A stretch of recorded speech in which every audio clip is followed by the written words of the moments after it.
Hey guys, the today's question is: in the light of nationwide rollout of GST, critically examine various concerns expressed by various stakeholders regarding its structures and features.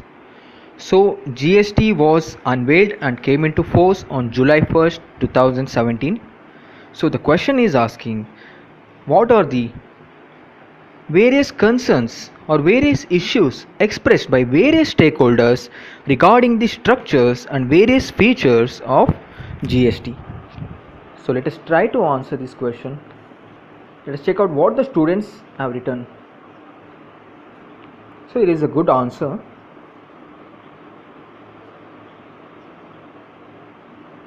So the introduction the student has written is as follows.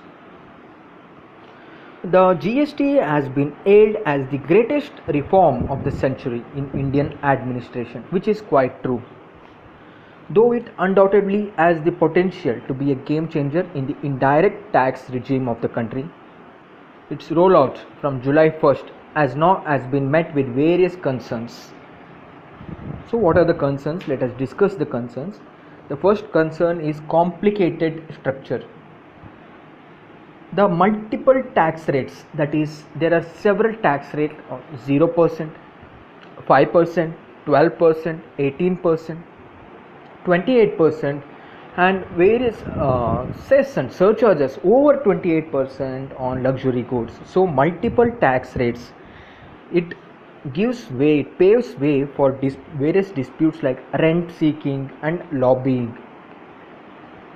So it is also this various multiple tax slabs, tax rates is against the very basic concept of GST, which is one tax, one nation, one tax. Also, this multiple tax rate, the complicated tax structure will further lead to additional burden on the administration, increase the compliance cost as well as technological upgradations needed, especially by the small and medium enterprise businesses. So various here the concerns explained is on the administration. Additional burden will be on the administration, further compliance cost will be more, and technology has to be upgraded. Especially it will be difficult for the small and medium enterprises who don't have any access to computers, let alone internet, in villages, in rural areas. So it will be an issue for them. Also, there is a lack of clarity on anti-profiteering clause. What is anti-profiteering clause? Anti-profiteering clause is if if a business enterprise do not by the reduction of taxes, it will by the introduction of GST, there will be an increase in profit for them due to reduction in taxes they are paying. So this increased profit, they will not, if they do not pass on to the consumers, to the end users, they will be brought to the law, they will be penalized by the government. This is anti-profiteering clause. Also there is lack of clarity on anti-profiteering clause, electronic way bill system, the tax collected at source by e-commerce companies, and more importantly the dates of filing returns is also another concern. So there is a lot of concerns due to complicated structure and all. So the next concern is effect on private investment.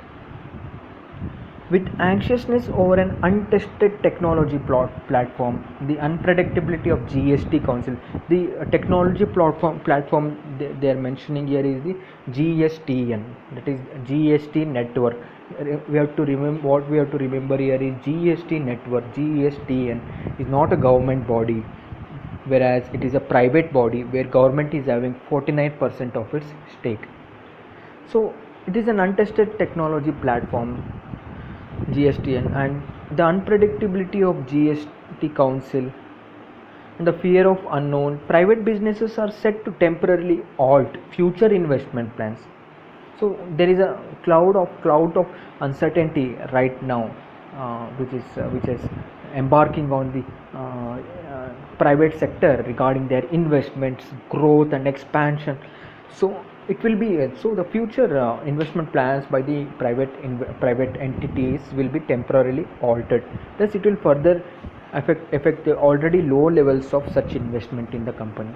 So if they don't invest, GDP will not, jobs will not be provided, if jobs are not provided, the the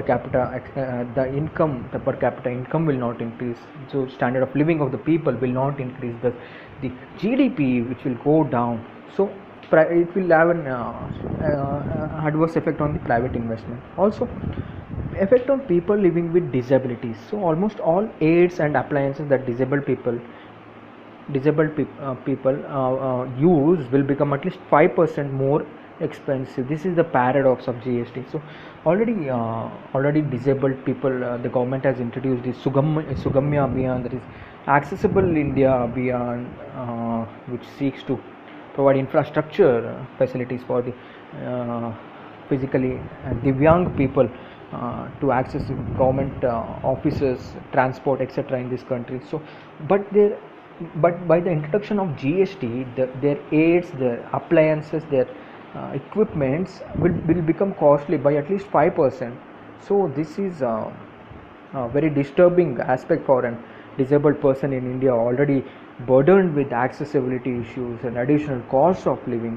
So it also blatantly violates the provision of the newly passed act, which is the Rights of Persons with Disabilities Act 2016. And effect on local bodies with no independent revenue resources for them and no share in the unified GST revenue. In the GST, the state governments has a constitutional share in the GST, but there is no such provision for the local bodies. Thus, local bodies will become weaker and more dependent on state grants. This will have a chilling impact on their financial autonomy, and thus it will lead to weak urban governance. So the petroleum products are kept outside the GST regime. Thus there will be no significant shift in the transportation costs across the country, which is the need of the hour in order to decrease the transportation costs in the country. Thus we can tackle the climate change effectively. But the petroleum products have been kept out of the GST, so it will not have any significant impact on the cost of the transportation in our country. However, this is a watered down. This GST is a watered down version. This is an entry level version. This is not a full fledged version. This is so government has pledged that systematically it will rationalize the complicated tax rate structure. Also, it will bring more products within its ambit and thus address the concerns of all the stakeholders. Thank you.